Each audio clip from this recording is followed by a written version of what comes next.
but you can use plastic or whatever you have. That will be helpful for what we're going to go through today.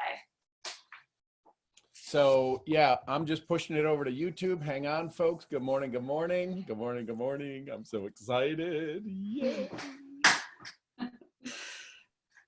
I got like 17 things going on here. Wait a second. Over here, we go over here.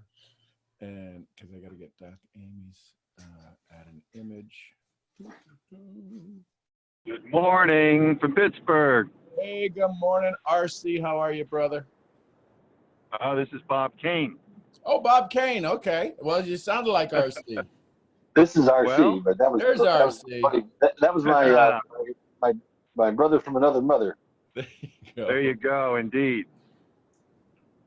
This right? Yes, it is. Okay, good. So now we got Doc Amy in the back. There we go. Let's see here. YouTube's over here. There's YouTube. We'll push that there. That's episode 410, breathing. Hey, Sean, thank you for giving us this opportunity to meet her. I've been excited all evening and last night about getting to this call this morning. Yeah, it's, I got to tell you, when you hear a little bit of her background, breathe, B-R-A-T-H-E. Doc Amy. So that's over live on YouTube. Yeah, so let me just make sure this is going because I want to make sure I get all of the proper introduction. She is a woman extraordinaire, a human extraordinaire, and a being of just the maximum caliber. I want to make sure I get all that. Thank you. I love her. I want you to put her in my pocket. I might stretch out your pockets a little bit too big. So, good morning, everybody. Welcome, Misfits. It's Sean Murphy. It is episode 410 of the Daily Awakening. I'm your head misfit. It is April 4th, I think, 2020. I never get the dates right. Today, we have a very, very, very, very, very special guest, a very dear friend of mine, somebody who, from the very first moment, I saw her walk into the room and then stand up on stage in front of our mastermind. Absolutely fell in love with her, absolutely blown away by her pedigree of experience.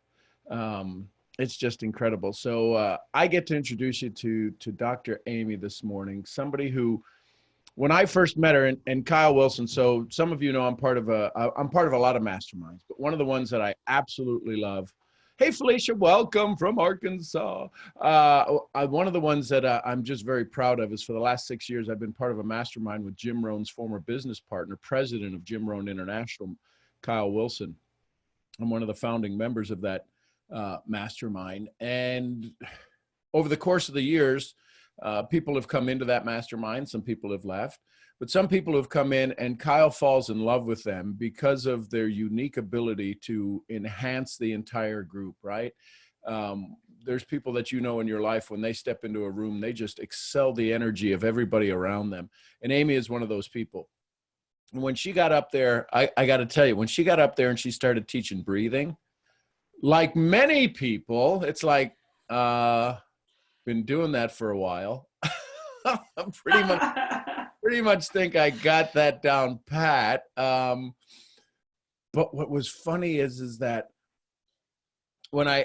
after she taught the breathing, which was phenomenal, I asked her some more questions and I started to dive in. Why is breathing so important? She says, well, I run some marathons. I said, oh, okay. That makes sense. I said, what's some of your favorite marathons? And she started naming off names of marathons I had never heard of before. Normally when you think marathons, you think the Boston Marathon, the New York Marathon. You think of these marathons, the 26.6 miles. But she was naming off, I said, what kind of a marathon is that? She says, well, it's an ultimate. I said, what's an ultimate? 100 miles marathon. Just the running is the 100 miles. And then I said, well, how long have you been doing that? She shared some of that. And I said, so what keeps you, how did you just go do 2 marathons? She says, well, people engage my services to bring them home. I'm like, you mean like from the, she said, no, the last 40 miles of the marathon, she will run with them. To go run with somebody for 40 miles. Now, I may have the numbers just a bit off, but listen, I need you, whoever's watching this right now, I'm going to go do a marathon. I need you to run with me on the last 40 miles of my 100-mile marathon. Because why? Because what Amy has been able to do is to get people their body, right? We talk about the body. I spend a lot of time in the brain and the heart and talking about how that correlation works in personal development and personal undevelopment. And one of the things that you're going to feel today if you really allow yourself to sink into this message that you're going to hear from Amy is allowing the body to breathe properly. We have been through stress, through a variety of things, through tension, and especially right now where we are in society, not being able to breathe properly, it's causing even more stress and more hindrance in our entire body. So, Amy, I hope I did you at least a little bit of justice with that introduction, because I absolutely am in awe of what you do and how many people are now asking you to teach them how to breathe. So everybody, welcome Dr. Amy. Throw some love for her up in the chats, if you will. Thank you so much for having me this morning, Sean. I appreciate that introduction. And you got pretty much most of it right. Yeah, so I have helped people up to running 60 miles with someone. So yes, it's a little bit crazy, but thank you guys for all your hearts. It's very sweet. So this breathing technique actually can do wonders for you. And so what it is we're working on calming down your nervous system so that your body doesn't respond to that stress mode of that fight or flight mode. We're working on how to get it out of that mode. And we use this breathing technique to help you do that. But the key too is what you mentioned is it's not just purely breathing. It's how do you position your body to help you breathe more effectively, and how do you position your body to help you get out of that nervous tension and that neuroprotective mode where your body freezes up and all you feel is pressure in your chest or in your shoulders or in your head or your neck. We have to work with how you position your body, your nervous system, and your breathing all together to help you get out of this.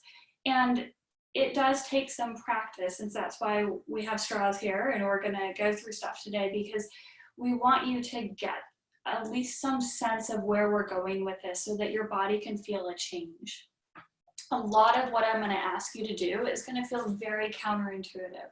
It's gonna go against most of the advice that you've heard since you're a wee little one sitting at your parents' table or wherever. We're taught different things, and as we start listening to that advice, our breathing patterns change. And so when I first started running marathons, I had the typical aches and pains that everyone did, front of the knee pain occasionally, the piriformis, syndrome, all these things, the achiness, all that. And then when I started shifting and learning how to breathe differently and then practicing it and modifying it on my own and playing with people, I started noticing that, oh my gosh, I wasn't hurting during runs and I didn't have aches and pains afterwards. And then I started playing with it for longer and longer distances with running. It's like, okay, besides breathing, what else do I need to figure out? I need to keep my body in neutral and learn how to sense that. So it's a matter of, do I sense parts of my body being relaxed and in the right position? Do I feel it being off? So there's a lot of talk right now about mindfulness and presence in our body.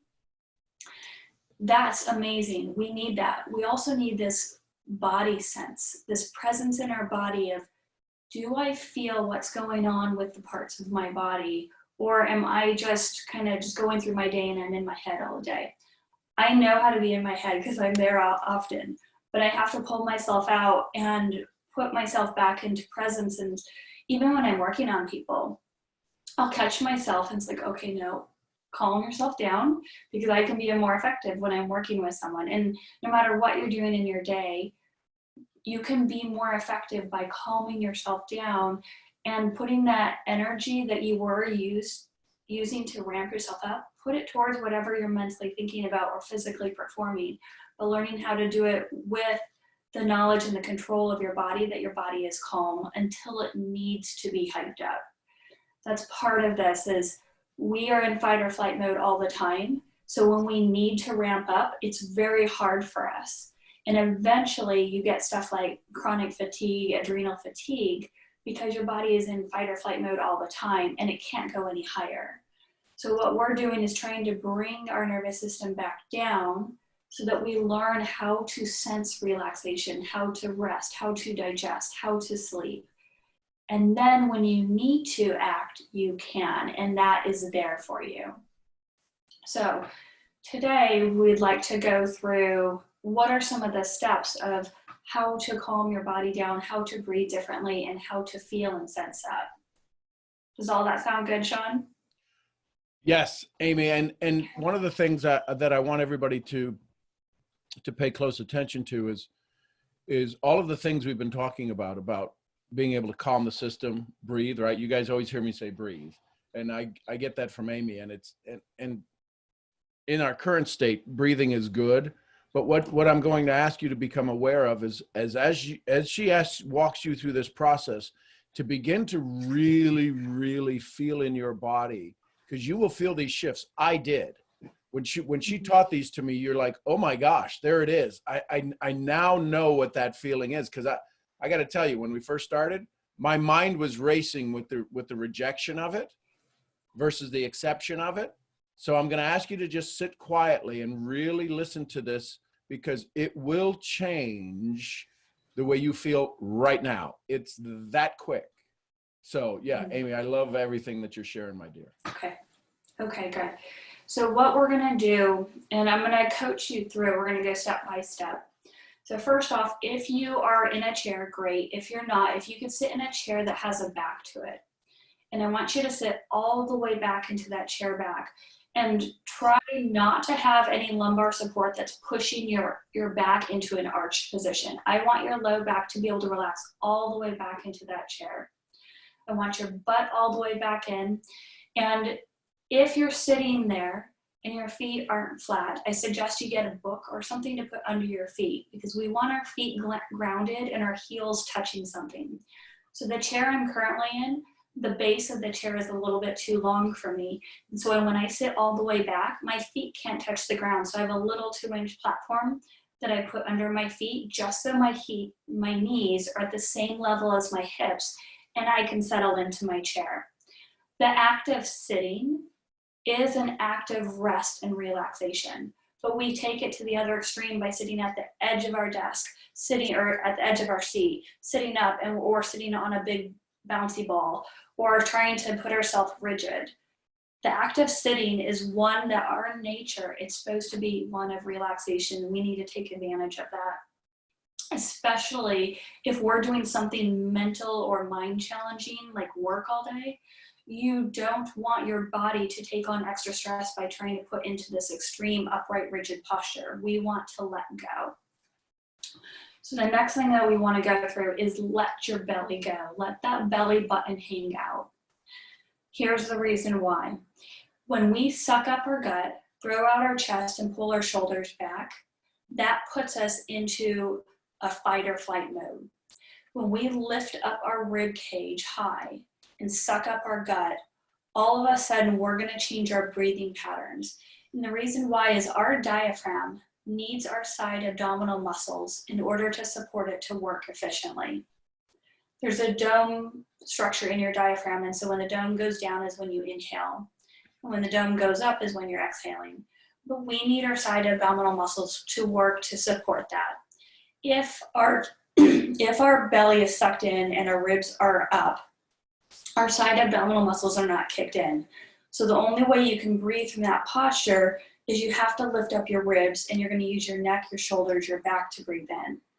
But if we let our belly out, you can feel that you're giving yourself permissions for your ribs to drop down into place, and for you to learn how to use your side abdominal muscles to pull your ribs down.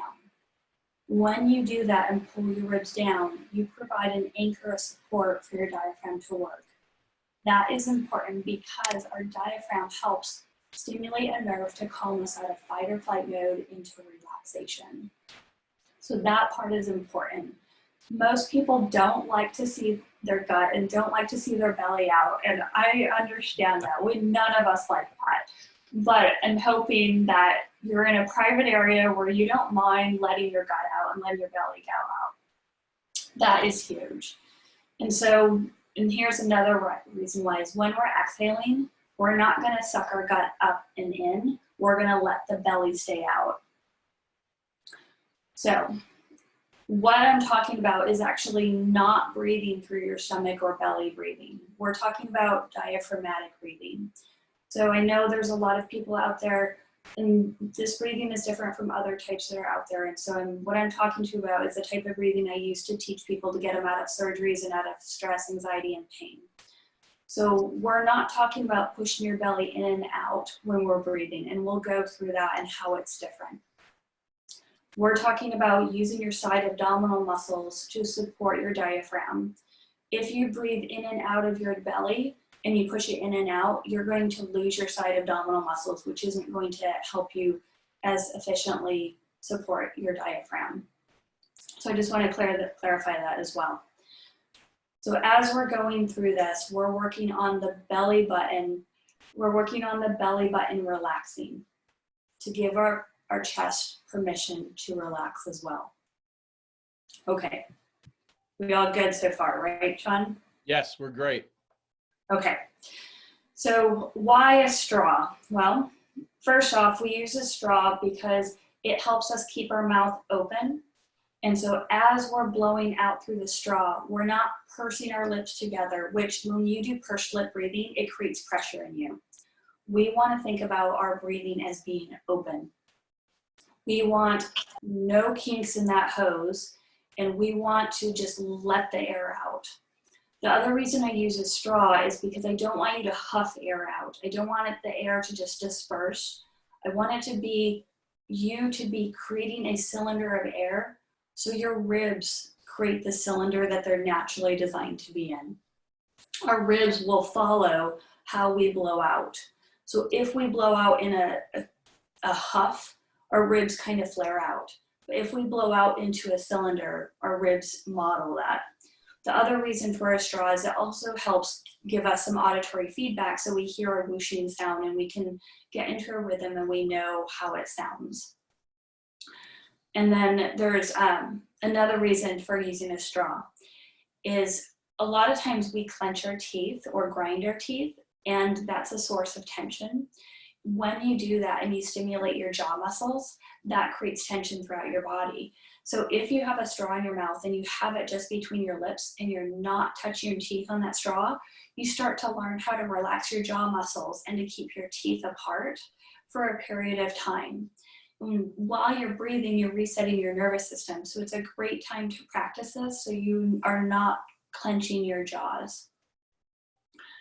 Okay, and I think we will get started on going through the breathing process. And as we go, I'll explain more and more. But we're going to start with just 4 steps. And we're just going to get into a rhythm of the 4 steps and then get more complicated. So I'm going to demonstrate first, and I'll talk through that, and then we'll coach you all through that. So first, we're going to breathe in through the nose. We're going to pause a second. Blow out through the mouth, hold our breath, and pause 3 seconds. Right now, we're just going to get into the rhythm. That may seem like an easy process for some, but let's just get into that rhythm because I'm going to add more and more, and I want you into a rhythm when we're doing that. So the first thing, I'm going to breathe in through my nose, pause, blow out through my mouth, pause, 2, 3. Now I'm going to do a round of it with the straw in my mouth. And so hopefully you can hear the whooshing of the straw from my microphone. So here I go.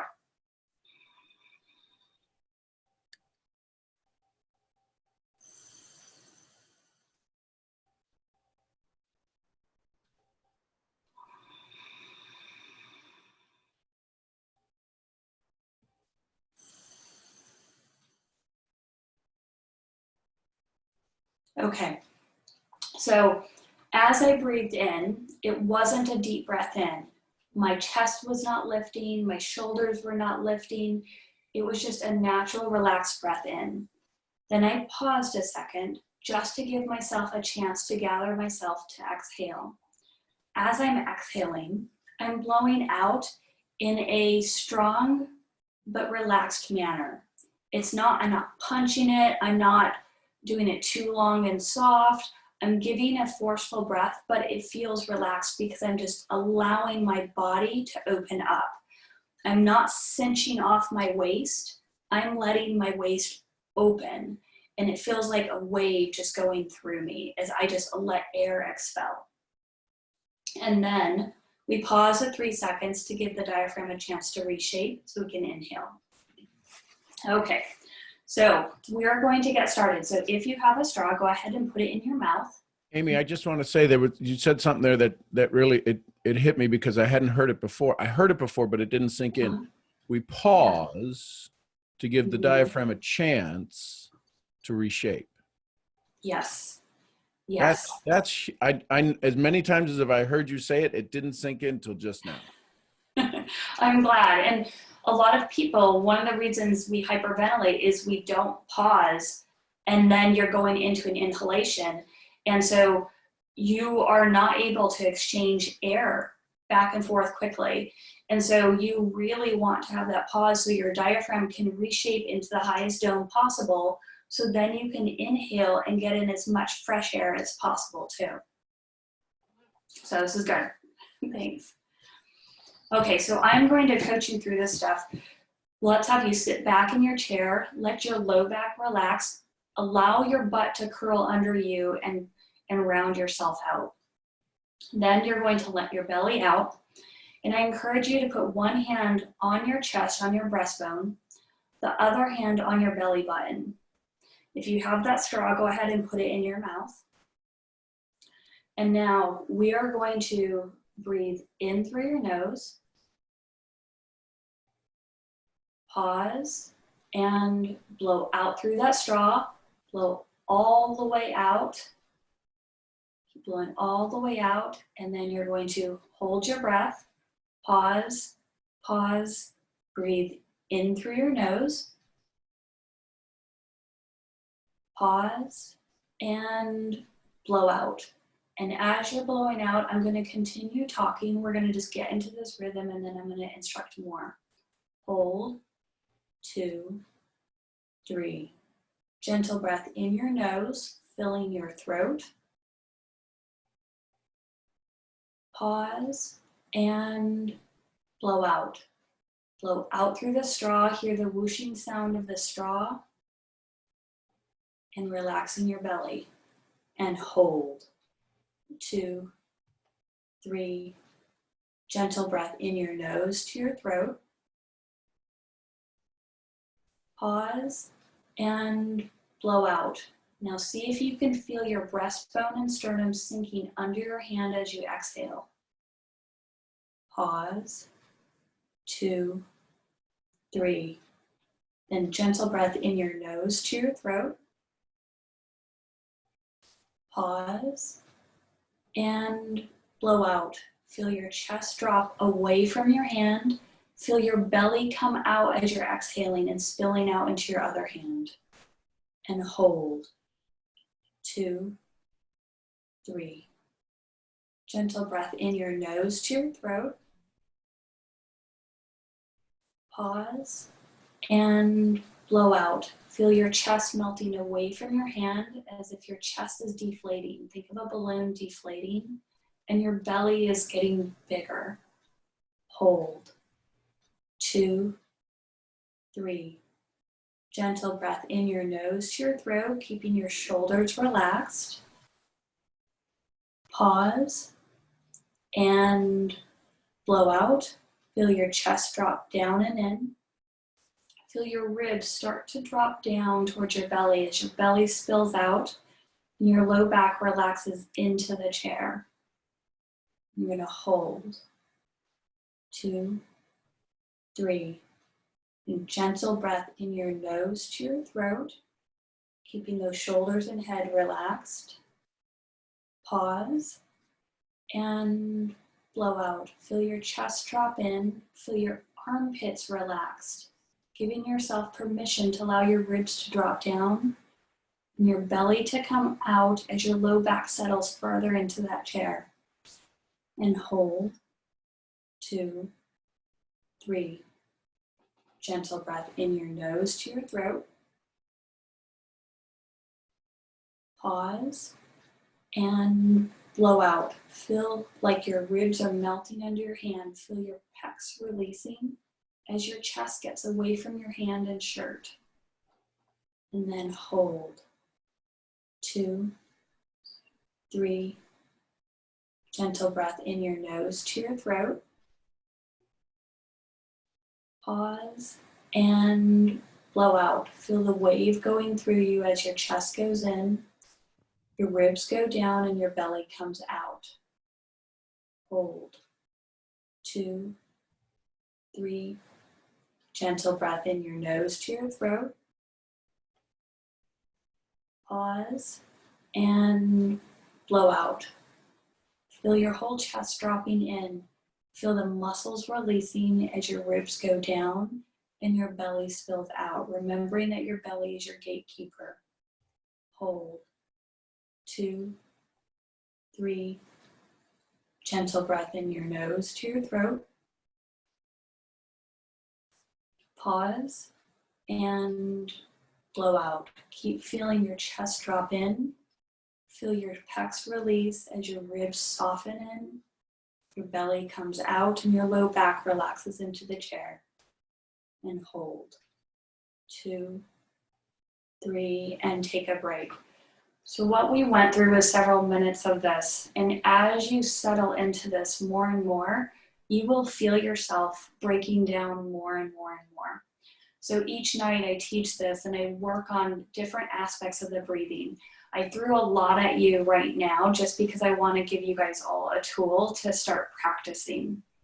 But you can focus bits and bits as you're practicing this. And I ask people to do it for about 5 minutes throughout the day. And it could be 3 times throughout the day, 5 times throughout the day. But as you start to practice, like Sean said, you will feel your body shift. As you give in, I tell people, it's like, imagine a version of yourself, a little itty bitty person inside by your heart. And you have the strings to allow your ribs to cave in and pull towards you. And you're giving them permission just to all sink in and relax and melt in towards your heart. It's basically what we're doing to your body. You will start to feel tension let go that you didn't even know you had tension in those muscles. And you can start to use this as you're sitting. I have people use this when they're lying on their side when they go to bed at night, and it helps them go to sleep just like that. But you start to gain control over your body. And the powerful thing is, when you start to learn how to relax certain muscles throughout your body, I still want you practicing it while you're doing the breathing, but you can start to do it even when you're not breathing. So if I'm working on someone and I'm reaching, all of a sudden I realize that my shoulder's up towards my ear. I can drop it and I can feel my pec relax, and then I reach differently. And it's just all of a sudden the tension leaves my body and I have complete control again. This is how you can get out of chronic pain, out of various surgeries.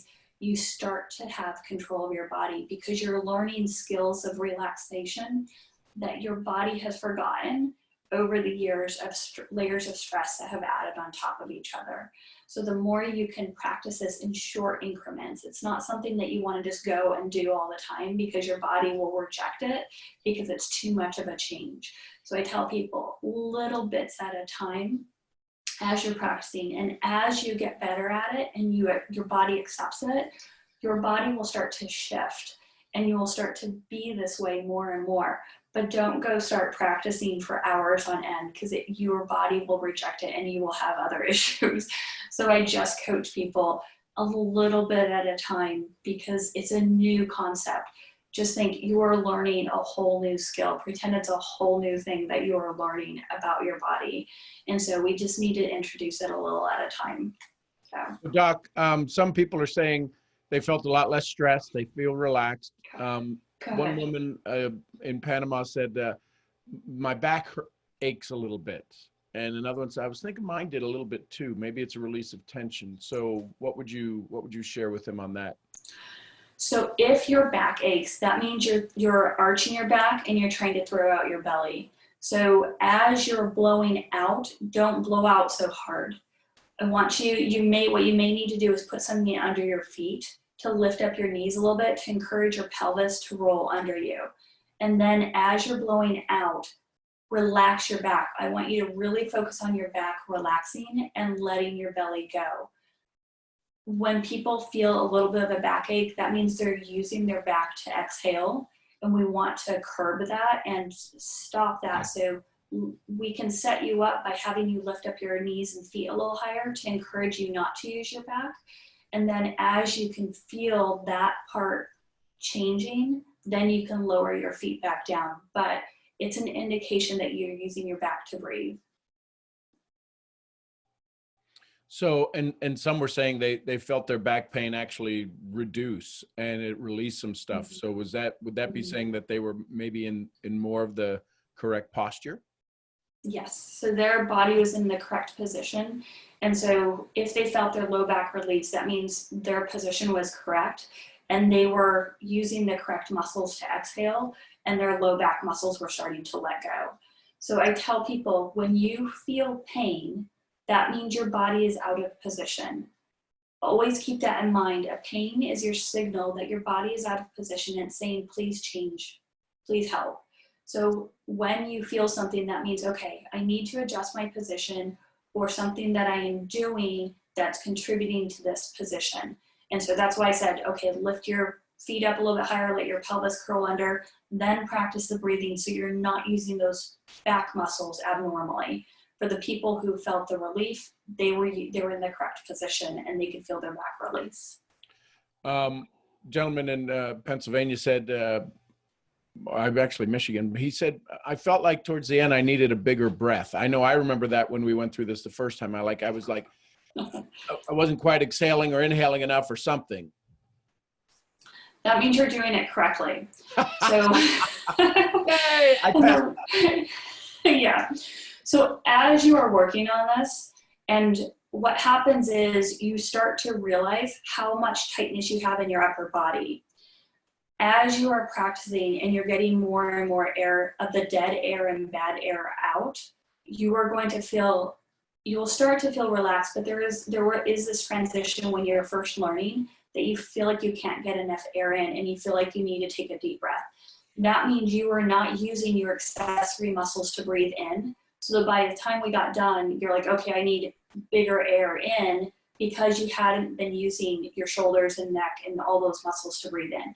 And that's okay. That's why I say to practice for a few minutes at a time, because you're going to need to take a break and get some air in back using the other muscles that you're used to using.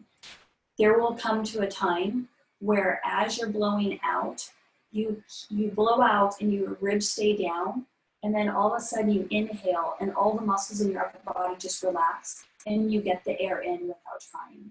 So what you're feeling is correct. Initially, it's going to feel like you can't get enough air in. As you relax into it more and more, and then you'll feel that you get air in and just all of your lungs expand, not just your belly, not just your chest area. Everything just is a gentle expansion. And so you're on the right path. So I would say keep going, but remember, take a break, get your air in. Don't stress about not being able to get air in. So just practice a couple minutes at a time, then take a break. Then maybe in a couple hours, try it again.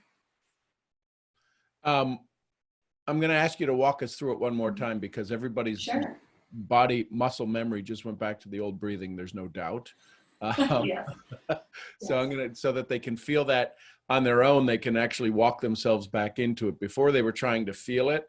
Because one of the things that Doc said to me one time, she says, is when you feel the air kind of swirl in this area up here, it's like you feel it, it's like it's like blowing into your, and you feel instead of down here, but when you feel it up here in this upper area, you feel it swirling in, that's when things are starting to relax. And it took like the third or fourth time for me to do that.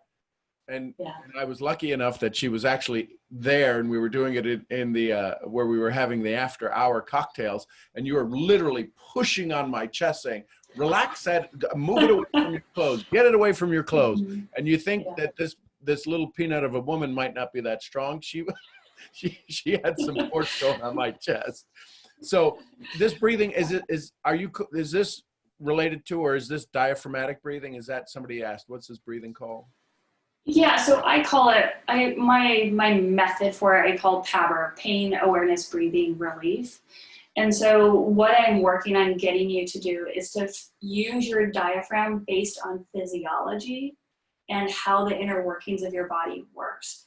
So yes, it's a form, there's a lot of people who claim a lot of different ways of diaphragmatic breathing. That's why I don't just say diaphragmatic breathing, but yes, we're maximizing the diaphragm, because what I'm teaching you is based on my knowledge of how physiology works, and also implementing it and working with people and using this to get them out of various medical conditions. So it is a form of it, yes. So, Doc, here's another question. I see somebody, another dear friend of mine in Panama. She said, I'm doing something wrong, but that's just her. She's this very, wants to be this professional in all that she does. And she picks up on things like instantly. Is there a difference for women breathing this way versus men? Is there something, have you, through your experience, seen whether it's more difficult for women to relax a particular part of their body? Is their physiology a little bit different that maybe they might need to think of things a little bit different than, say, guys? Or is the respiratory pretty much similar throughout both? Yeah, it's pretty much similar for both sets of people. Obviously, women have larger breasts, but for the most part, I haven't found anything where I would say I would advise a woman to do differently than men. Okay. I can use visualizations differently. So one thing I do say to groups, and this gets men chuckling too, is imagine you are getting away from your bra. I said men can imagine this too, because you do have breasts, even though you don't wear a bra, but you can imagine it. When you're exhaling, think about you are trying to sink in away from your bra and get away as you're letting your belly out.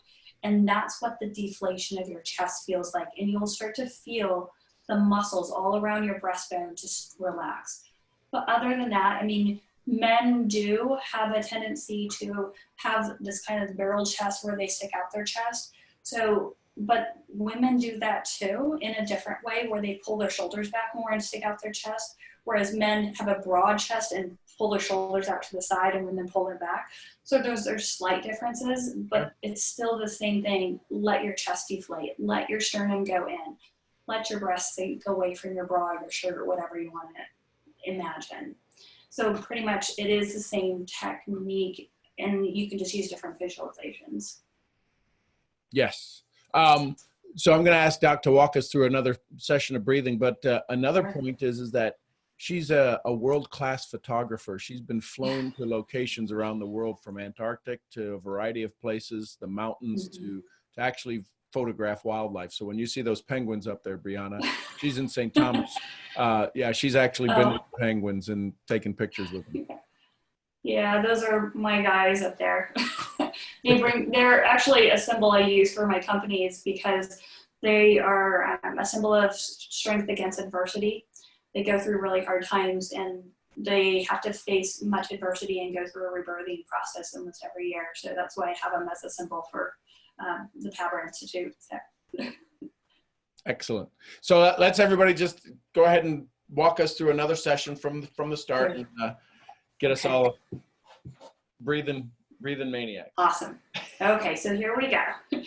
First, settle into your chair. Allow your low back to relax into that chair. Let your pelvis roll under you and your butt settle into that chair. Now, have your feet. For most of us, I grew up, that's the feeling of poor posture comes in. Good. You go with it. Seriously, let it go. Right, because that's some of us who are a little bit older well, you were always told sit up straight, but when I feel that rolling, I'm like, I can hear my mom going, sit up straight. I know it. I'm sorry to her, but we're changing everything. Yes. So let that pelvis roll under you. And just make sure your whole low back, butt are all touching the back of the chair. Let your butt settle into that chair. Let your belly out. Straw in your mouth. Let's put one hand on your chest, the other hand on your belly. And I also encourage people to close their eyes to get rid of any other visual distractions. And it helps you really focus and sense what's going on inside your body. Okay, here we go. We're gonna breathe in through your nose. Pause and blow out. Feel your chest drop in, feel it melt as you let your belly come out without arching or tightening up your low back. Hold. 2, 3. Gentle breath in your nose to your throat, and you can put your tongue to the roof of your mouth if that helps. Pause, and then move your tongue as you blow out through your mouth or straw, and blow, allowing your sternum to drop in, your belly to come out, and let your butt cheeks relax. Hold. 2, 3. Gentle breath in your nose to your throat. Pause and blow out. Feel your chest drop down. Feel your ribs drop down as your armpits relax. Your belly comes out and your butt relaxes. Hold. 2, 3. Gentle breath in. Let your head dip down just a tad. Pause and blow out. Feel your chest drop in away from your hand. Feel it melting as your chest goes away from your bra or shirt. And hold. 2, 3. Gentle breath in your nose to your throat with your tongue to the roof of your mouth. Pause and blow out. Feel your chest drop in, your pecs release as your armpits soften, creating space under your armpits, and your belly comes out. Hold. 2, 3. Gentle breath in your nose to your throat. Pause and blow out. Feel your chest drop down and in. Your ribs drop down and let your shoulders settle where they are. They don't have to be pulled back. Just let them drop and hold. 2, 3. Gentle breath in your nose to your throat. Pause and blow out. Further allowing your sternum to sink in. It helps relax those neck muscles. Feel your belly let out as your butt settles into the chair. Hold. 2, 3. Gentle breath in your nose to your throat, feeling your shoulders and neck stay relaxed. Pause and blow out.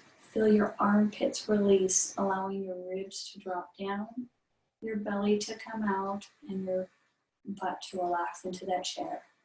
Hold. 2, 3, and take a break. So as you're doing this, there are certain areas of your body where you have tension and you're learning to relax it.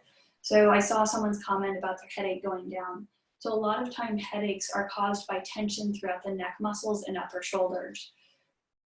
The position of your sternum or breastbone determines a lot about what's going on with your head and neck. So every part of your body, there is another body part that's influencing it. So if you can relax your sternum, you can relax a lot of the tension in your neck and relax and even get rid of some of your headaches. We can do this all throughout your body. But one of the most important things to take away from this is relax your sternum, relax your belly button. If you can take away those two things, you are so much further ahead. And keep in mind, this type of breathing, I've actually used it to help someone who was suffering from the coronavirus symptoms. She's shortness of breath. We're pretty sure she has it. And this actually helped her. So keep practicing things, not only for your stress, your pain, but also prophylaxis for the virus, if hopefully none of you guys have it. But just know that there are ways to help your breathing that can help stave off other illnesses as well. So Doc, there's folks are saying, I can feel my chest relaxing, but my belly keeps wanting to come in. Yes, that is huge. That right there tells you that you use your back muscles a lot to breathe, and you are used to having your rib cage elevated.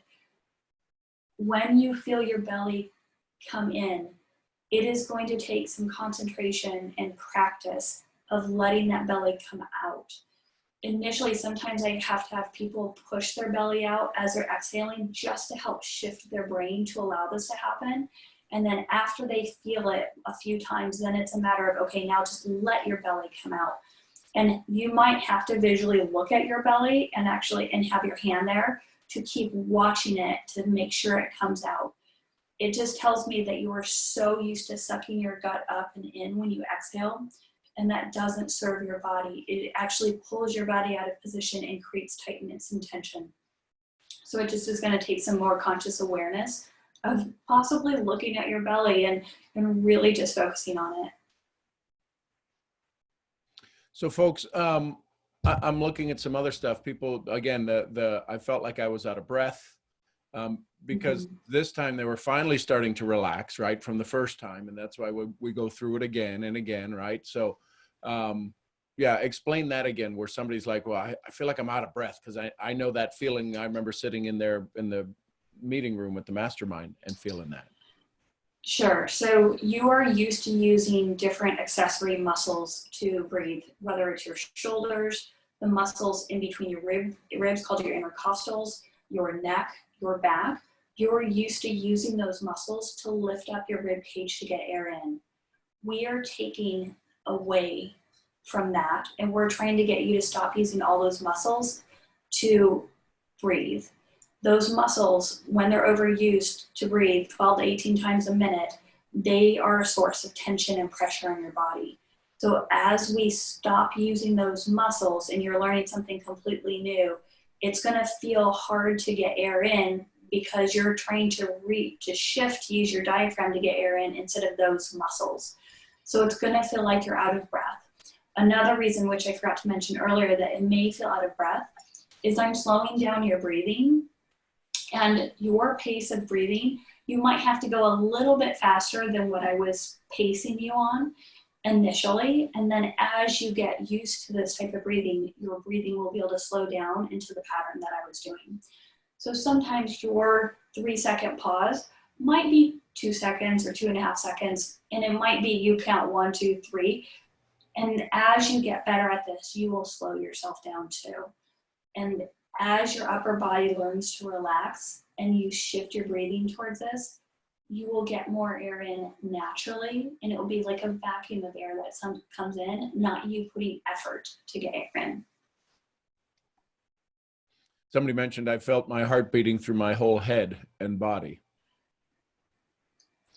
So you're getting more present of how you are feeling. So as you are calming down, you'll start to be able to feel your heartbeat in different places. So I can be laying in bed, and when I'm very calm, I can feel my pulse in my thumb without touching my thumb, or I can feel my arteries, pulsing in different parts of my body. And you will start to become more aware and present and all that. Doc, how can people find you? Where do we need to send them to? So if you have further questions, you can email amy@paberinstitute.com. And spell Pabber, is it? PABR Institute.com. If you have questions about anything. I'm also hosting nightly sessions on this for free to take you guys through the breathing, and that's on Facebook, and that's Pabber Method Wellness Group. And you can find me on Facebook, do a request, or you can just go to that group and to go in and to be invited. I do have it private so I don't get spammed, but I do let people in, and it's just so I can monitor it. But I go through this every night at 7 p.m. Pacific Standard Time for about 10 to 12 minutes. And this is we're just doing the seated breathing and just going through this more and more.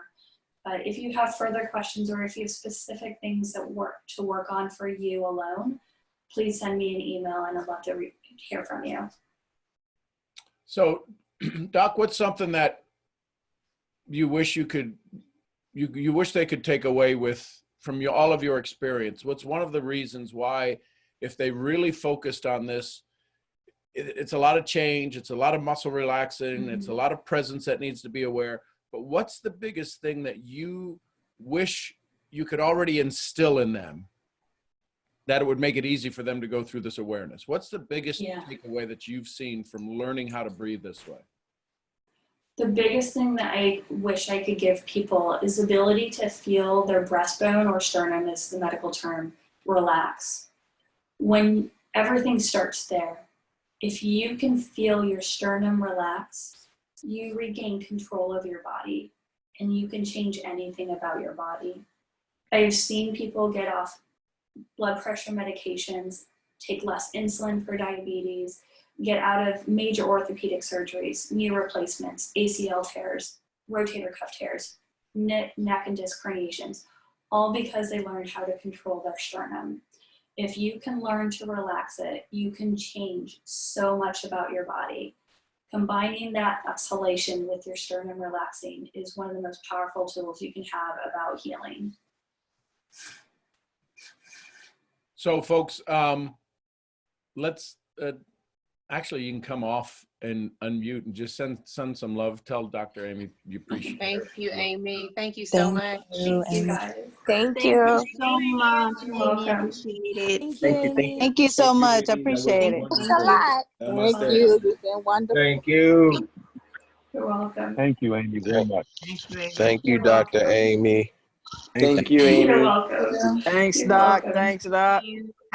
You're welcome. So Amy, And- I love you. I appreciate Thank you. We're still gonna do a little bit more of a mastermind right now. You're more than welcome to stay and join us, but I'm sure somebody else is probably suffering from breathing somewhere. Oh, yes. Well, I appreciate it. And thank you for having me on. I really appreciate you giving me the time to help more people. This is one of my greatest joys. So just helping people get through things, it makes my day. So thank you so much, Sean. So hang on, before you go, I just want to read something. My morning journal, devotional this morning, it was pretty neat. It says, I will meet you in the stillness of your soul. Breathe. If it is there that I seek to commune with you, a person who is open to my presence is exceedingly precious to me. My eyes search to and fro throughout the earth, looking for someone whose heart is seeking me. I see you trying to find me. Our mutual search results in joyful fulfillment.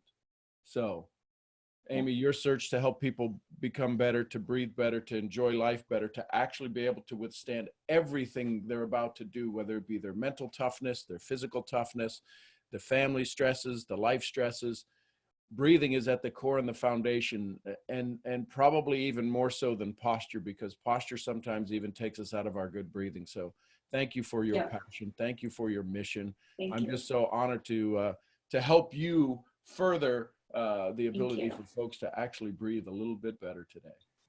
Yes, you have, and I appreciate it. Thank you so much. Have a wonderful rest of your day and weekend, guys. I love you, Amy. Bye. Yay! Bye. Thank you. Folks, these are my friends. These are my friends. I got to tell you, I got some of the best friends. Y'all are part of that group. That's why I share this with you. Isn't it strange how we forgot how to breathe? Maybe it's not even as strange as we forgot how to say I love you. We forgot how to say thank you. We forgot how to say please and all of that stuff. It's just the basics. And when we get back to the core fundamentals, it's really a magical moment. So how did y'all feel with the breathing? It was different, wasn't it? It was absolutely something to be like, isn't that weird? Because again, I remember me going through it. So Rhonda, you've done stuff with the physiology and cardiology and masters and all of that stuff. What did you experience? Awareness. So that's all my background as far as education, but I also taught yoga. I did yoga for about 17 years, and then I haven't done it a lot lately. And I realized the awareness or the lack of awareness. And so it's not unusual for me to feel my pulse in different places. And just breathing, settling in and breathing even more, my whole head was pounding at the rate of my heartbeat, not in a bad way. I could just feel it. So it felt like there was a lot more oxygen getting to places that rarely gets the oxygen. It gets enough just to stay alive, but not enough to thrive. So I thought it's interesting what we forget, and it's physiologically compromising when we forget to utilize the body the way it was designed to be utilized. And when you do, it makes perfect sense to me how she can help people heal themselves faster with breath. Because when you get enough oxygen in your blood, and it can go deeper into the body like it's designed to be, things come alive that haven't been alive in a while. They're just barely hanging on. So then my neck, I've had chronic neck pain, and I'm like, oh my gosh, it's because of my breath. And I could feel it, and my body was instantly kind of going, thank you. Thank you for some extra oxygen. But there's all these inner workings, and the only way to get lactic acid out of your muscles is through oxygen and breath. People always say a lot of water's required, but what is water made up of?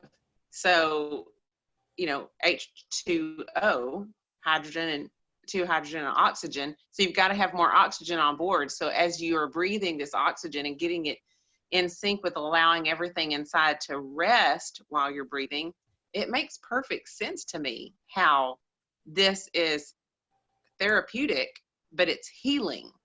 Like you were hitting, I was trying not to think all the physiological thoughts that my brain goes to when you put me in a situation like this. But it was hard when I focused and I could feel my heartbeat. And it's funny that we did this today because last night I was laying on my big workout ball, and I was laying on my back because we never open up this way. We do everything this way. So it's very interesting to lay on an exercise ball and just let gravity pull your ribs apart and pull your arms down and pull your head down. And as I was doing that, you could see my shirt right below, right near my sternum, just going like, and my daughter walks over and she's like, what is that? And I'm like, well, you're feeling, everything coming off your heart, and it's able to pump freely without constriction, because when you're laid open like that, there's no way you can constrict yourself. So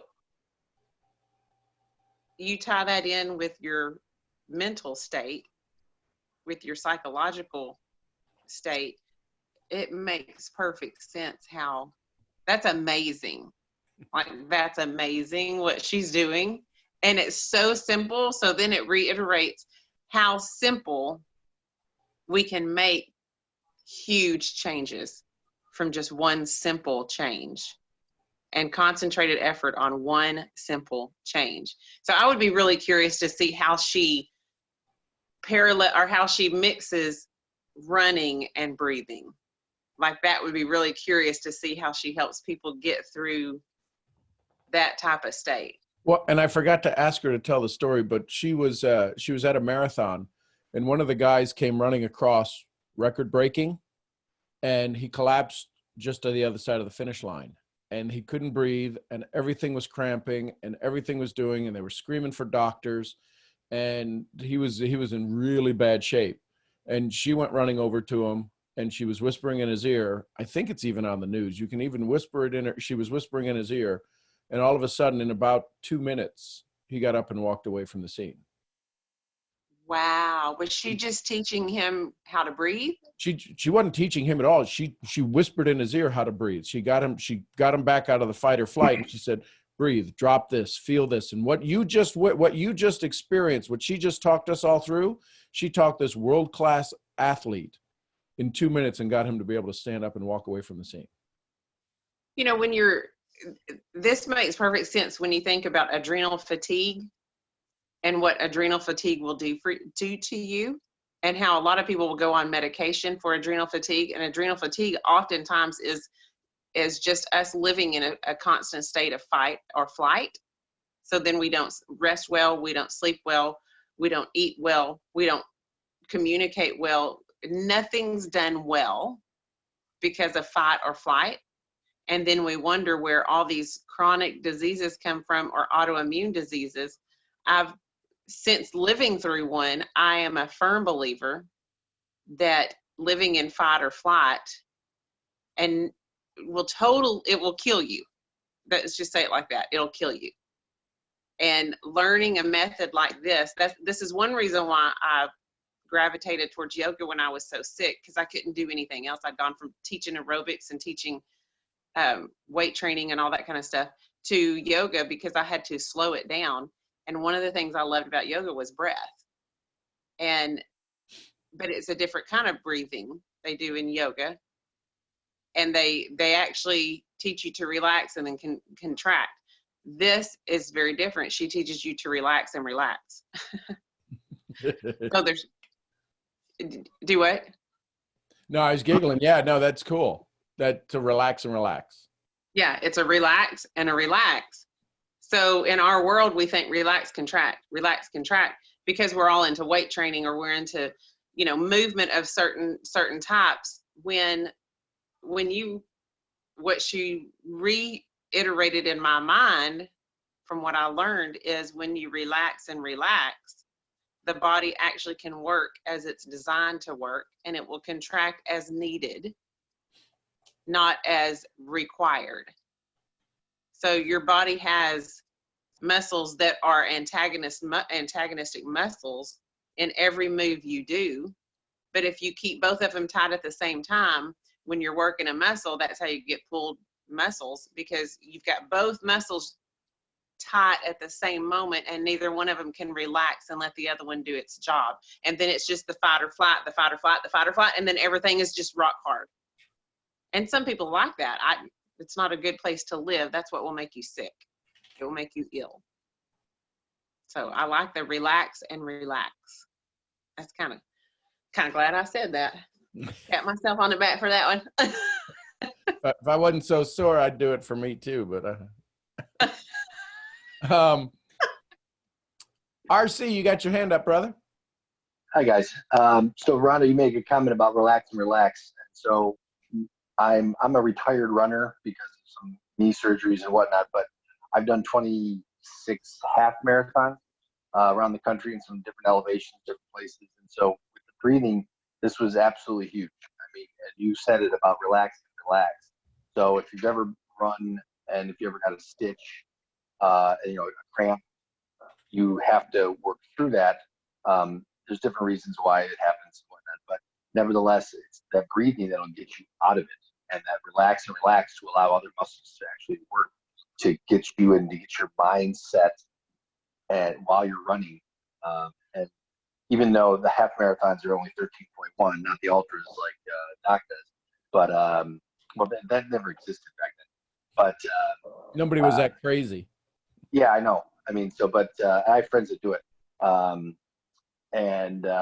But doing 20, 25-mile training runs that I was doing, it's again, like baseball, like Yogi Berra would say, like, well, it's 90% mental.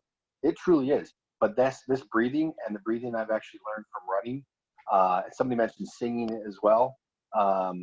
It's huge, and that allows other things to actually flow and work and everything else. So I'm very thankful for today and really bringing that, bringing those items up. I appreciate that, Rob. Thank you, and thanks for being here, because it's, it's one of those things. Really, you realize she went an hour on breathing, and some of us probably would have sat through another hour of conversation. So I'm going to ask her to come back on probably in a couple of weeks, just for her to maybe another Saturday to come do another review, because it really does make a difference. And that swirl, when you feel it just like a little tornado right in this area is where I felt it in the bottom of my throat, the air coming in. I'm like, whoa, what is that? It really felt like it was almost cooling my throat. The air was swirling around in there.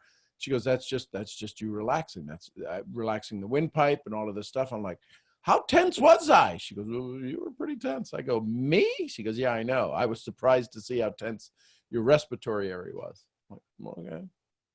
If we realize what it takes chemically at a chemical cellular level to remain in the state that we're usually in, it would blow our mind at what's happening and how much harder the body has to work and how deficient we become in our nutrients and in our, you get it to a cellular level to like the Krebs cycle, you would be baffled at what your body's having to do to remain in the state that you're in, as opposed to learning how to switch and come out of the state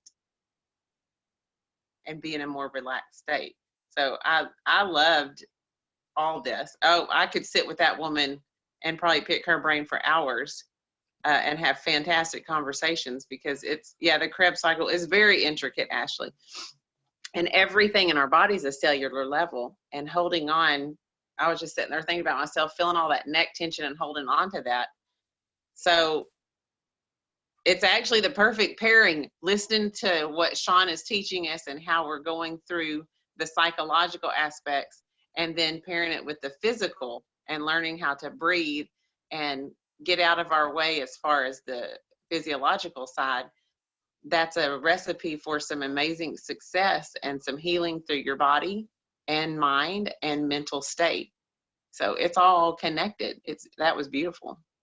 And knowing some of the high energy people who are part of our mastermind, where it was like almost impossible for them to get to that relaxation state because of the high energy that the high platform they hold themselves to.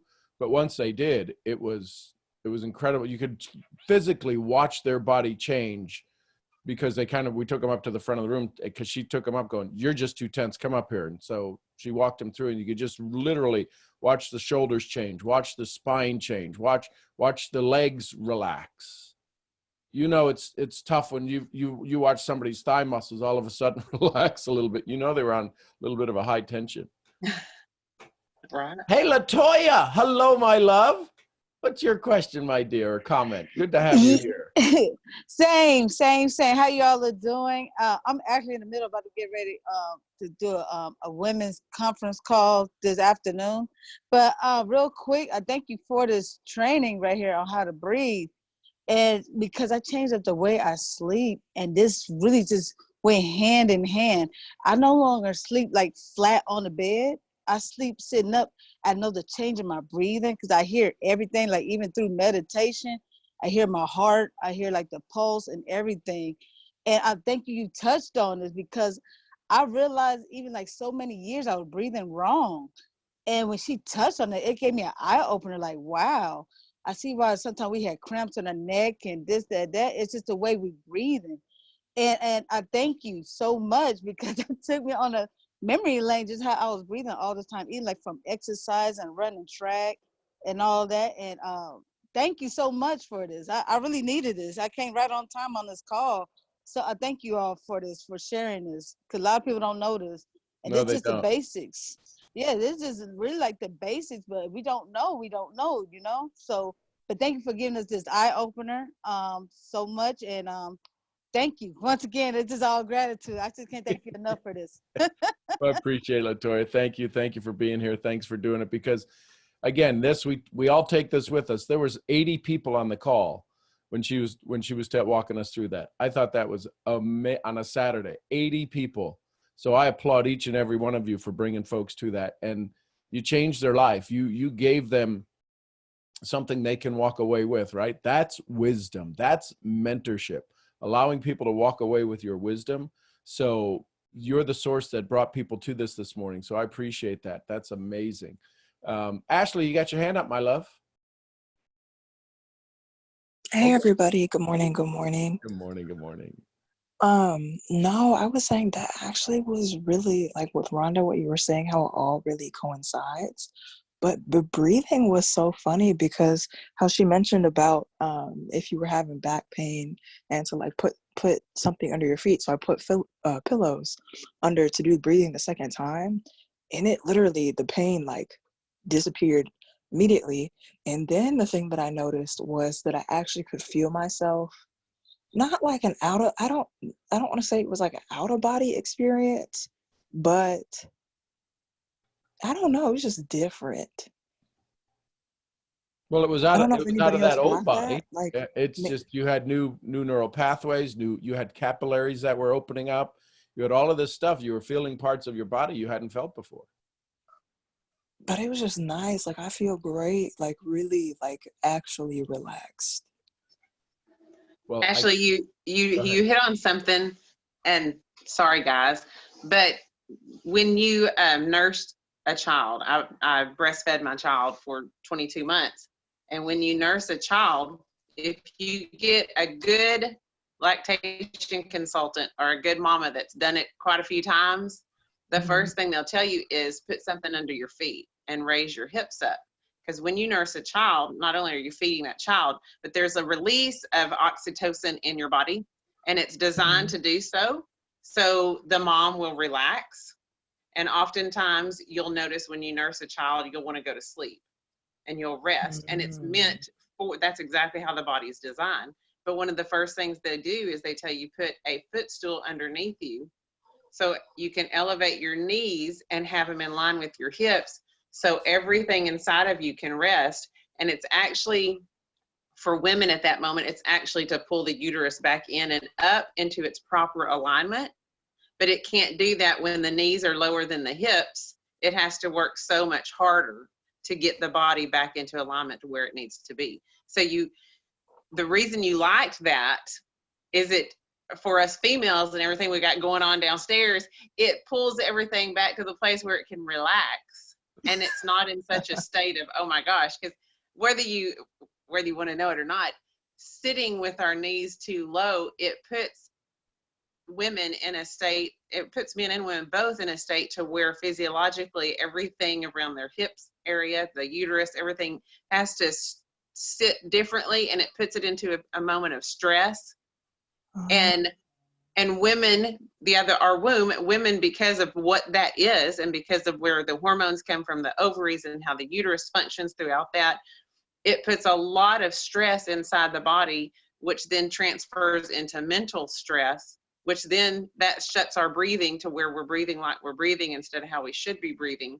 So just the slightest change of posture, pulling your knees up to where they're level and paying attention to that, changes everything. So if you cross-reference that with the thought of what do we usually sit in? We sit in recliners, or we sit in chairs to where our feet either don't touch or they're touching the floor all wrong. And it constantly puts us out of alignment. But then the whole time we're doing personal development, we're trying to fight to get back into alignment. And yeah, if we can figure out how to mesh both. There you go. Then part of the fight, so to speak, is over in that fight or flight. And you can calm down and you can rest and you can relax.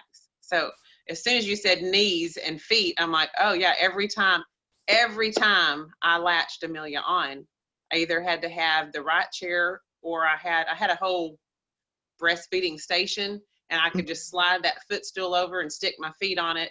And then I could actually, my pelvis would roll under and I could get in a comfortable state. And then both her and I could enjoy the moment of feeding my child. So pretty interesting.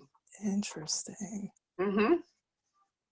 And I think it was the first time that I felt like my mind and my body was not like tense. Because I've been talking about how I've been getting like a lot of headaches recently, but it's been like I'll get them for 15 minutes and then they'll go away. Or like I'll wake up and I end up with a headache, and I was like, I used to not have these problems, but now I feel fine. Yeah, breath and the oxygen going into the places it needs to go. But body alignment is huge. Both male and female, body alignment is very huge. And if you watch, you can even, and I don't mean this word the way it's going to sound, you can profile people, men and women, by the way they're standing and the way they're holding their body. You can profile them as to what they're dealing with. And that's what Sean, when he starts talking to us about, did you watch him swallow? Did you watch him touch their hair? Did you watch him do this? He's watching that feedback from the body, that you're looking at them and what they're doing, and he can kind of tell, okay, they're not relaxed. Okay, this makes them uncomfortable. Okay, that hit a nerve because that they did this.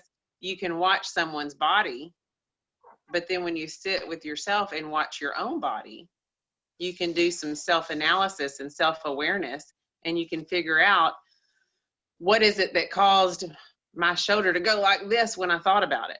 And you can go back through your thoughts, and then it can give you a place to meditate and pray on and find out what is it that I'm entangled with that I need to let go of, or do I need to let go of it? Is it something I need to walk through or talk through or anything like that? So it's all interconnected. It's quite interesting to study the body. That was my favorite thing in Me too. in my education. That was my favorite thing. That was one of my favorite classes, and it's very interesting to understand that. Great question. And not to cut you off, also about wearing heels as well, and the clothes that we are wearing has a lot to do with the way we breathe too. I learned this a lot about wearing heels, especially like during pregnancy. You're not supposed to wear heels because it cuts off a certain circulation. I learned it from a midwife, and that like to this day I really don't wear heels. I used to wear a lot of heels, but I noticed it was a difference in my posture. It was a difference in my feet. I mean, it doesn't matter what pair of shoes I was wearing. It was just different.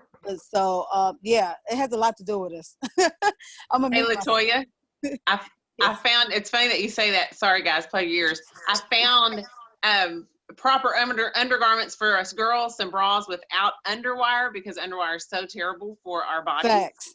That's true. That's true.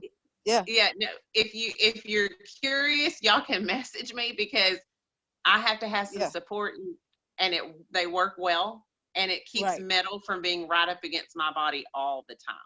Exactly. That's true. You're right on it. Well, and I know it made a difference when I got mine. Stop. Well, and like Latoya said, when you talk to a midwife, the knowledge of midwifery is unbelievable. Yes. And what a woman's body has to transition through moment to moment during child labor, breathing is huge. Huge. No tight fitting clothes. You gotta be nice and relaxed. All that had a lot to do with circulation to the baby's brain. I was like, man, what the heck? Like, I had to go to college to learn how to carry a baby. Yeah. And there's some really, if anyone's interested, there's a really famous midwife named Anna Mae Gaskin, and she has she is wonderful. She's wonderful. She's actually got a farm in Tennessee that she has probably delivered over 4,000 babies on. Wow. And she's highly sought after. If she ever does a conference, you rarely can get tickets because they sell within about 3 minutes of her posting it. Yeah, she's unbelievable. And she will, when you pair this with what Dr. Amy just taught us, the positions she'll put a woman's body in when she sees that they're in a moment of tension and stress can help a woman go all the way through by moving the body ever so slightly and help them transition through the intensity of childbirthing. So breathing and body positioning, we've been doing it since the birth of men. Yeah. We've just gotten away from it because of the way we're supposed to look and sound. If you watch kids play, right, y'all, they look retarded compared to us.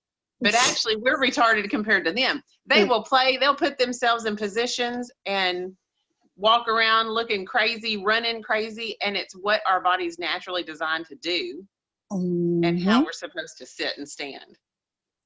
So That's true. for sure. Kayla, you got a question, my love, or a comment? Hello.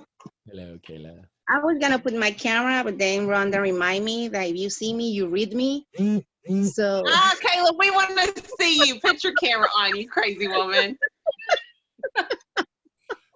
There you are, beautiful. Hello.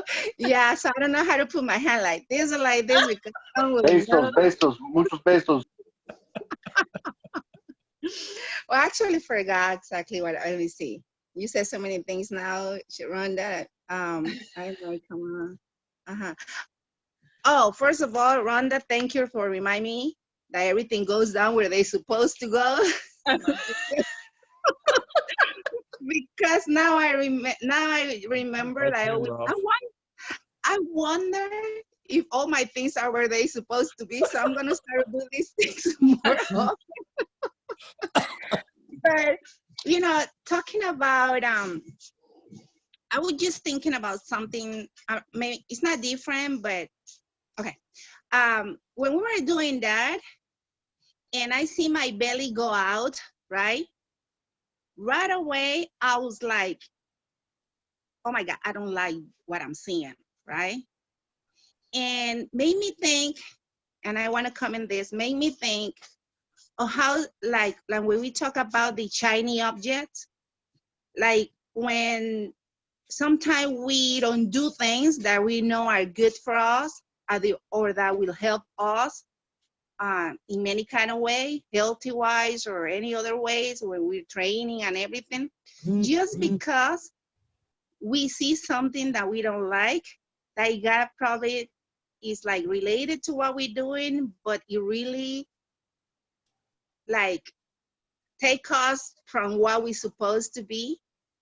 And it was funny for me because I was doing this, the breathing thing, and I knew it was, you know, I'm learning something good that will help me. But just because I saw my belly go out, I was like, oh my God, I don't like what I see. So I disconnect myself from breathing just because I didn't want to see that belly out there. And for almost like a minute, I totally forgot what I was doing just because I was thinking about my belly. And I said, gosh, life is like that too. When we're training, when we're growing, we don't realize sometimes we don't accomplish things. Because we get, how you say that word? When you put your focus on something different, you know, I don't know how to say that word. Distraction. Distracted? That word. Yeah, okay. Yeah, that word.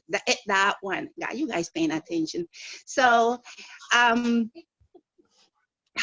many times in life when we growing, when we learning, and we wonder why it didn't come out the right way, why I didn't get the results and things.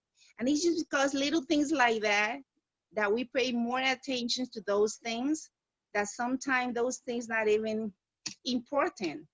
Because right now I was doing this here, and I mean, nobody's here, and even somebody here is my family, but I'm like, it's not even about them. It was about me, how I feel about me.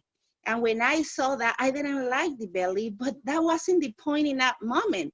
But for 1 minute, I couldn't do anything just because I kept looking and I said, I don't like to see that. So I have to do something about that. And I started to think about my belly and I said, gosh, I thought I was losing weight, but I'm not losing. So I started to think about all the other things and I forgot about what I was doing. So I just want to share that because I don't know if it happened to you guys, but it happened to me and it just made me know how little things like that. Even when I was with this straw, I couldn't like really get all that breathing, but then I felt like I was feeling like here and I'm like, oh my God. Yeah, because nobody is looking at me. But I feel that thing. I said, how'd she do to not spill herself? I wonder if everybody's doing, oh, it's me. I'm getting old. I started thinking even that. I'm getting old that I can't hold saliva inside my mouth. And I started to think that. And I'm like, I started wondering if everybody was spilling out too like me. And then I remember my mom too, that one time she spilled something out. And she's like, oh my God, even my mouth is not muscle no more. She said that because she said she was getting old. And I started to think all those things while she were doing that. And I'm like, you know what? I have to share this because I don't know it happened to some of you, but like I related to us when we growing, when we learning anything, when we try to reach goals, to reach something, and we say, why I don't get in there, and we don't realize that little things. Somebody says something about shiny things, right? Is you, Sean? I mean, so many things in my mind now. But shiny things that we just look at shiny things and well, you know what I'm saying, right? Well, and Kayla, what I love about you Mhm. is that you've got the courage to share it because you know it will impact somebody. And you know that it'll help somebody because you're being vulnerable. You've gone through this phase over the course of the last year to just be, you know, enough is enough. And I'm just going to tell you whether you do something with it or not, but I'm going to let you know what's happening to me. And this is so important when we're having conversations with people. You see somebody that's strong like a Kayla. You see somebody who's built a large organization, who's continuing to work every day, to do things in the last 2 weeks because of the COVID-19 that she would have never thought she would be doing. But all of a sudden, and she still sits here and she goes, my belly's sticking out and is my mouth falling apart? What's going on? And that happens when we're having a conversation with a prospect. These things run through their head, and we've got to give them a chance to be able to exhale these moments so that they can inhale what we're sharing with them. It's absolutely a brilliant moment of training that you just walked us through. So that's why I know whenever you are going to communicate with us, there's a difference between when you speak and when you communicate. And you do both extraordinarily well. And when you communicate your vulnerability, it changes all of us. So thank you. And I'm going to ask you to don't ever be scared that you're wondering if we're going to get the message, because we will always get your message. Well, thank you. And now that you mentioned that, it's so true, because before I would never say something, I would never say something like that. And it's not, it wasn't easy, right? Right. Yeah, for everybody here, that don't know me, it wasn't easy. It's not like me. I always been like this, like come out and say stuff like that. Y'all be quiet. I want to talk. Yeah, that was not Kayla. No. But one thing I learned from Sean is the things that you're going through, the things that hurt you, the things that bother you, you got no idea how you change your life when you tell them, when you share them with other people. You think you're helping other people, you're helping yourself. And yes, a lot of people might get help, and that's something also that I've been blessed with, because you teach me that how many lives I change when I talk. But at the same time, it changed me. Every time I get the courage to do this, because right now I'm saying this, but right now here, I'm shaking inside. Because I don't know if I ever will get in that point that I won't shake to saying exactly what I think, right? I don't know if that will ever happen, but just for you to know, I'm inside shaking of everything I just said, because because Kayla, Kayla, can I brag on you for just a moment? Oh, yes, you can. Go ahead. Okay. I was So hoping somebody would. I will. So as another woman, and I am blessed that I get to have Kayla in my life. Sean has joined. We're joined together by Sean, and we work in the same organization. And Kayla, you have no idea whom you stare at. Some of you do, but most of you don't. Whom you stare at when you look at Kayla and you see her speak, and you see the strength inside of her. She spoke at our convention in January. Actually, it was just one big party in January. She spoke there, and she relieved a lot of women of some stress and worry and tension and demons that they've held on to all their life because of her vulnerability and her getting up and through the fear, walking out and telling her story as to how she has come through what she's lived through. And I have yet to hear a story that moves me the way Kayla moves me. And to think that she's actually upright and still walking and functioning is unbelievable, much less succeeding in life the way she's succeeding. So every chance I get a chance to be around Kayla or hear Kayla or hug Kayla or see a picture of Kayla, I take it, because the strength that is found in this woman is unstinking believable for both men and women. She is a powerful, powerful woman, powerful beyond measure. And as she sits there and she says she's talking and she's feeling, shaking inside, I love that you shake inside, because Kayla, every time you do that, that tells me passion's coming, and to buckle up, because you're going to throw out some information that's going to change us, and you're going to connect with us in a way that nobody else can. So I'm privileged and honored to have Kayla in my life. I'm sure another day or whenever, Sean will get her to share some more of her story and who she is. But you guys, send out a lot of love and appreciation for Kayla sitting down in Panama, jumping on this call and talking to each one of us, because she's remarkable. And I love you, Kayla. I love you. Thank you so much for those words. And thank you. Before I couldn't, that's another thing. Before I couldn't hear stuff like that. I'm like, no, no. And I learned that too, to accept those things with heart. And thank you. Thank you so much. And thank you, Sean. I don't want to get like this, you know. Yeah, But so here's the thing. We never think we're going to inspire somebody, and yet we do. We never think our story is good enough, but it is. We never think anybody's going to listen, but they're dying to. And then we wonder, where were they all the time? And the question of where were they all the time can be simply answered by, where have you been all the time? And when you show up, I know we say it, we pass it, it's a meme, it's a bumper sticker. When you show up, the world shows up for you. That is exactly the story of Kayla. And that is exactly the story of every one of us. When we decide, listen, I decided to show up December 18th, 2018. I got pissed off and I said, I can't complain unless I'm going to do something. I can't complain about the state of the world unless I'm going to do something. So I started my morning calls, get out of your effing way. And that's where all of this has come from 410 episodes ago.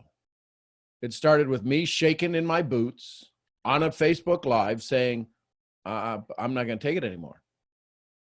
And I've had people pour into my life, and every one of you that's here pour into my life and share with me and bring me joy, bring me hope, share our tears. This is where we're at right now. And for somebody to come on, for like Dr. Amy to come on and to show up and to be able to teach us something as simple as breathing, and us all go, oh my gosh, my headache feels better. I feel my body for the first time. That was breathing.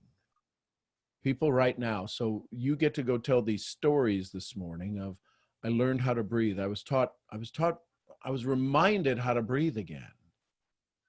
This is what communities are looking for. This is what people are looking for. Not, hey, listen, get my product, shove it down your throat, and you can make money too. This is about true community conversations that's on a global scale of people needing the same thing. Everybody, there's 5 different countries that are on this phone right now, and all 5 of those countries needed breathing. And if you invited anybody to this, you helped somebody breathe today. You're going to go back and help somebody walk through this. They'll breathe better today. What if you could help people just breathe a little bit better? You know what they're going to ask? I wonder what else they could help me with. you know, Sean, I just want, before I forget, because you just said something there when you start, and I remember that December in one of those classes, I remember, I never forget this, because that really, that phrase that you said about you changed me. And I think I never said it to you before. But I remember in December 18, how you say 2018? No, how you say it? Yeah. 2018. You said, I'm doing this because I remember you said like you were scared to do it because you were scared to start something like this, but you started to do it for you. I remember when you say that. I say, I started to do it for me. Either you guys keep coming or not, I'm gonna still doing this because I'm doing this for me.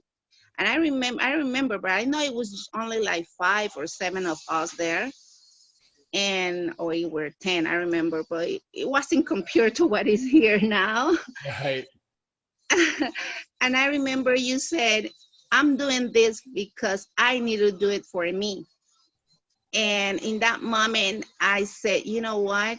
That teach me a lesson, because sometimes we do things because we want to receive reaction from people, and we don't receive those applause, we don't receive those hugs, we don't receive those nice words. We think that we're not doing something.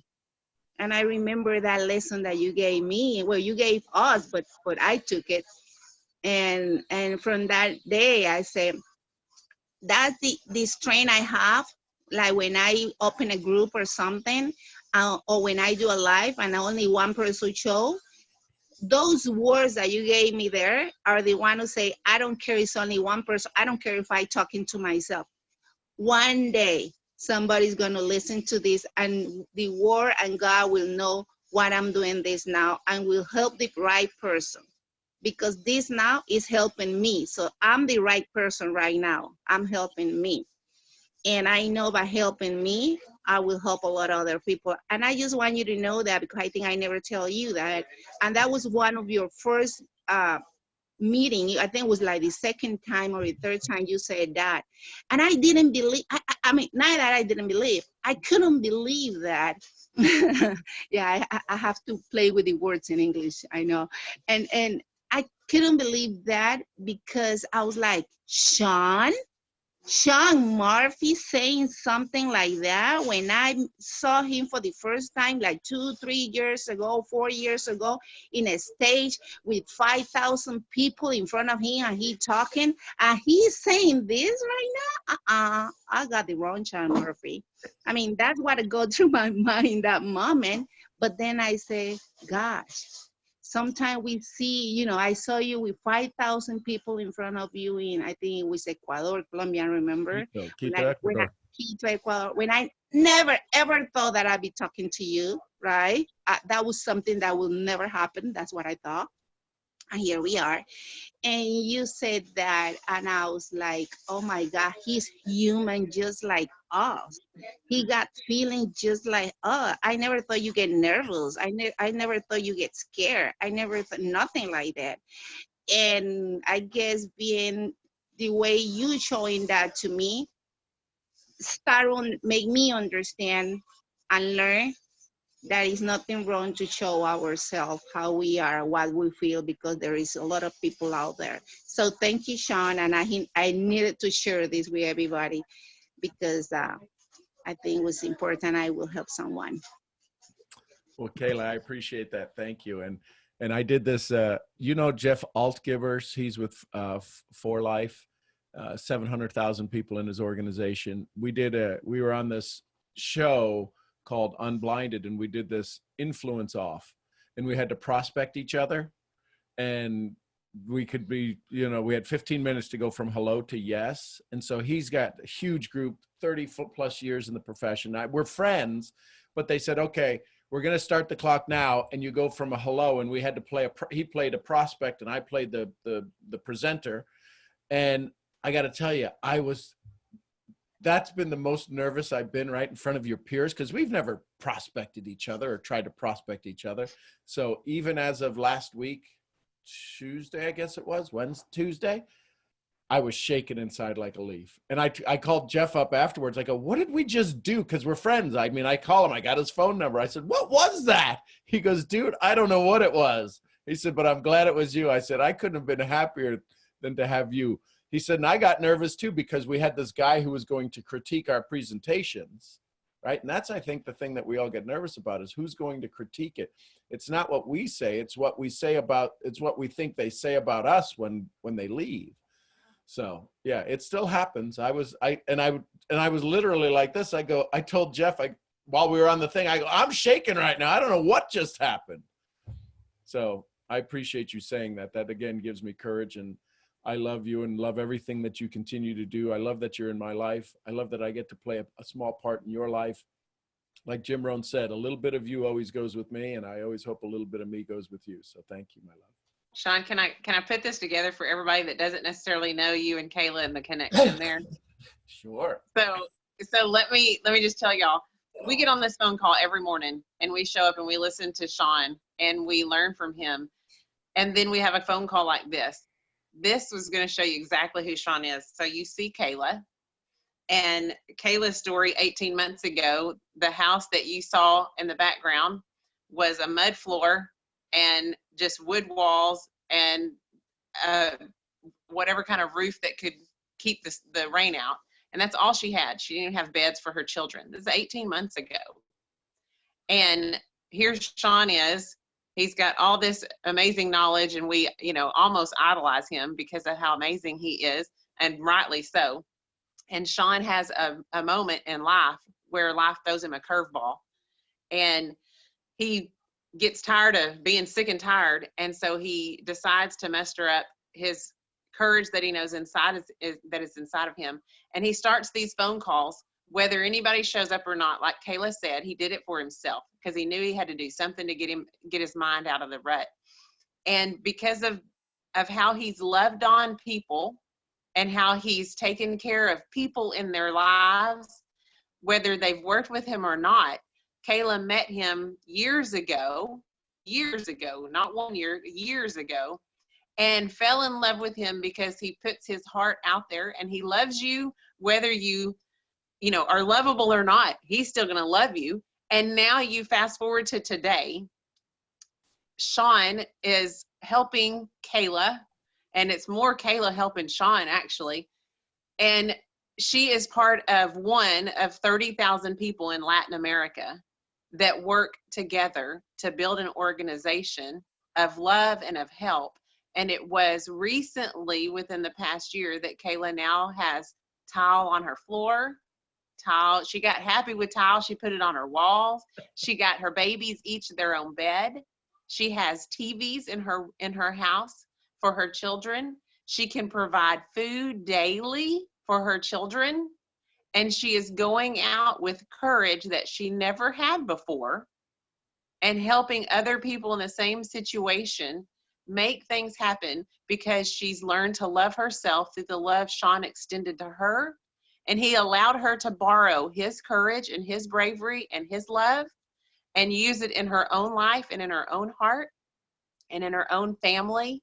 And because of that, lives in Latin America, 30,000 of them, are being changed daily, minute by minute, even through this whole quarantine thing. I have watched, and that Latin American team is exploding. They're growing so fast, and people's lives are so different. And it's all because one man chose to love anybody that God put in his path. Anybody that came across his radar, he loved them. He extended kindness and mercy and generosity and love, and he allowed them to borrow that from him and take anything he had to give them as far as knowledge and anything else. Sean will give away all kinds of stuff. And it spoke into Kayla. And Kayla, once quiet, unable to do anything except remain angry and hurt, is now here before us, speaking into us. And Ashley, that's why you were crying, because the passion that comes out of them is authentic. And the words that come out of both of them are real and authentic, and they're meant from the deepest part of their being. And now we, as listeners, get to borrow Kayla's courage and love and Sean's courage and love and move forward down whatever avenue God has you on. And that is flipping amazing. That's remarkable. And that will make this Saturday unbelievable in all of our lives.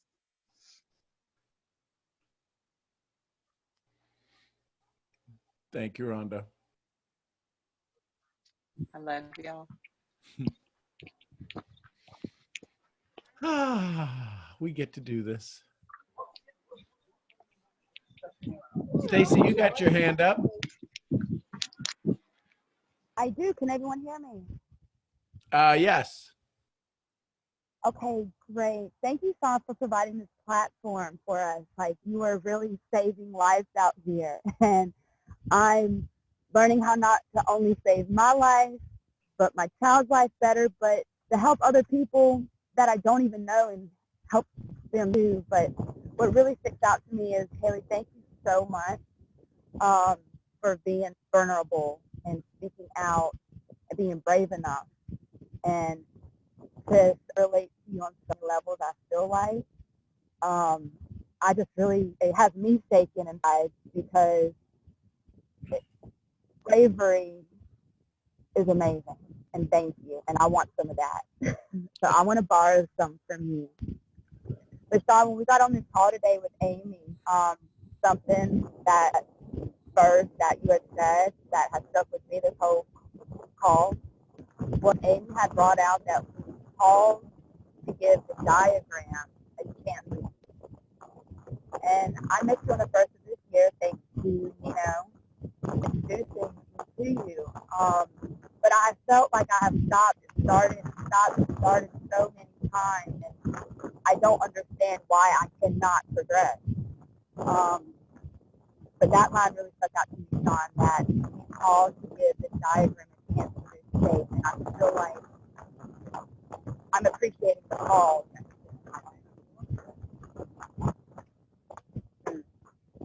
So that's what I want to do. Thank you all. Well, we're glad you're here, and I appreciate you and your energy always. I love you tons. And yeah, here's what I learned from Kayla every day. Don't stop. Do it, fix it, look at it, do it, fix it, look at it, do it, fix it, look at it, and just do, review, repeat. Do, review, repeat, right? So just thanks for being here every day and showing up. Appreciate you. Thank you. Thank you for providing such a community of love. I love you. Love you. Thank you. Yay. LaToya, I see your hand up, my love. And that may have been from before. It could have been. Well, there you go, folks. Any last thoughts or comments? Anybody still practicing their breathing? Anybody want to wrap anything up here before I let you go? Tomorrow, you don't want to miss tomorrow, only because the calls are a little later on the day. I was able to spend more time in meditation today. There's going to be some conversations tomorrow. Let me give you a little hint.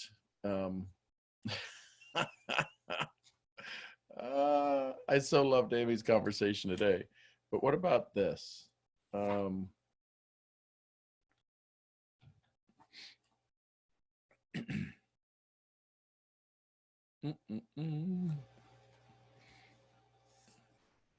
Oh, Sean, I just want to tell you that was from the last time when me and Rhonda were talking.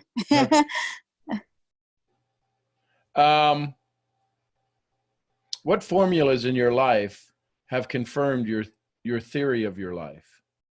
What formulas are you using that are confirming your theory in life? Or are they not confirming?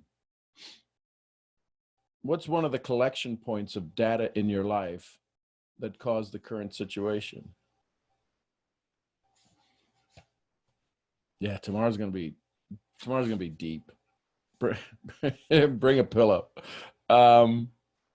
What new understanding can change the rules you have used to get to this point? Right? What you used to think of as a lot of money, maybe you used to get an allowance when you were little and it was $20. And now you make that an hour, right? Or you make that in a day. So what used to take you a whole week, so you changed your rules of what was acceptable for income-wise. Imagine if we could have that conversation to change what you make in a year now to get into a month. You've done it before.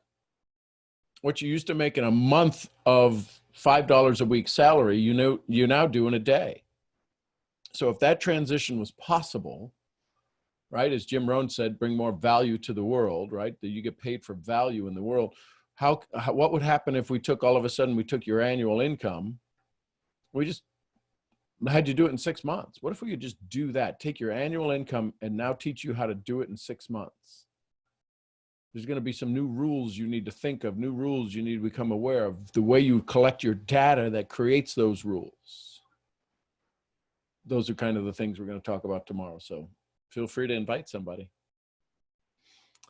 I appreciate you. Oh, Kim's iPhone has her hand up. I see that. Hey, Kim. Maybe, maybe not. All right. Well, there you go, folks. I would encourage you, for some reason, YouTube kept kicking off this live video, so I have it recorded. So I will be putting it back up.